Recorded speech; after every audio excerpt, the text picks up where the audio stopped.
প্রভুপাদ তাৎপর্যে আনন্দে অনেক লম্বা ব্যাখ্যা করেছেন। কেন এত সুন্দর শ্লোক, তার ওনার আনন্দ হয়েছে আর পরপর ব্যাখ্যা করে গেছেন।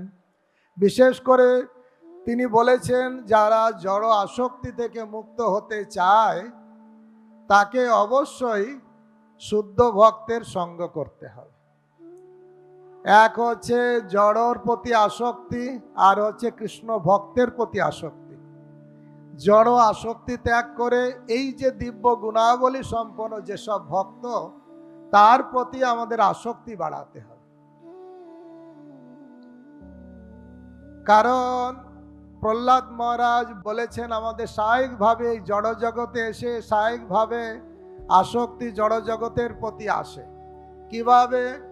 সপ্তম স্কন্ধে তিনি তার খেলার সাথীদের বর্ণনা করতে যেয়ে বলছেন কিভাবে আমাদের এক এক করে আসক্তি বাড়ে।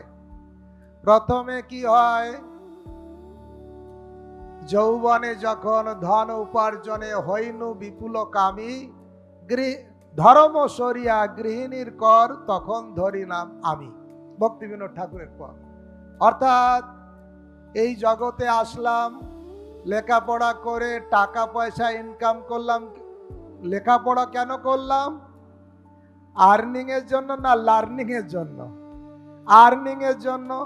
টাকা পাবো, টাকা হলে বিদ্যার বিলাসে ভ্রমি দেশে দেশে ধন উপার্জন করি, স্বজন পালন করি এক মনে তোমারে ভুলিন হরি।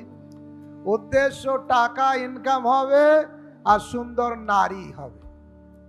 টাকা আসলেই নারীর প্রতি আসক্তি, যৌবনকালে পরস্পর আসক্তি।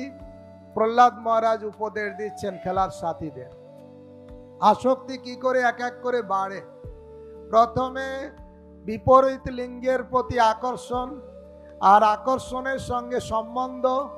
বিবাহ হলো, বিবাহ হলে ঘর দরকার, ঘর বাড়ি আসলো, আর একটা আসক্তি। প্রথম এক এক করে দেখুন আসক্তি। স্ত্রী আসক্তি, একা ছিলাম হয়ে গেলাম দোকা। আর স্ত্রী আসক্তি বাড়লো কি করে?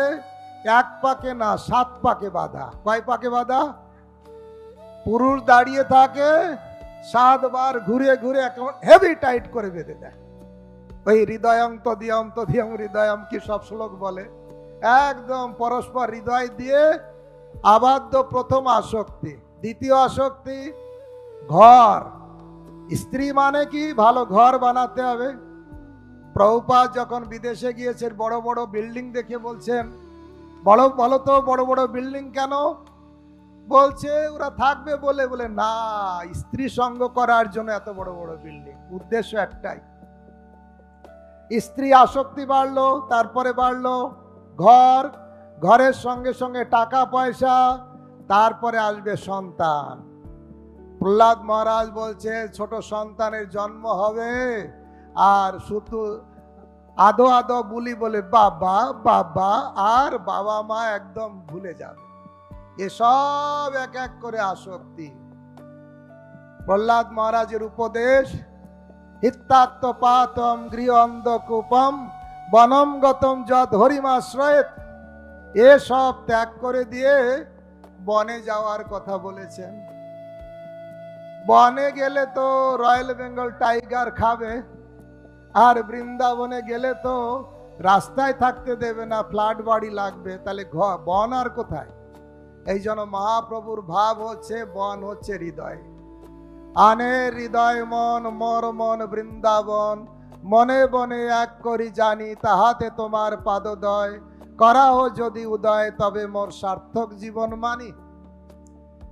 তাই মনটাকে কৃষ্ণ চরণে দিতে গেলে কি করতে হবে? যার মনটা কৃষ্ণ চরণে আছে তার কাছে যেতে হবে, নাকি?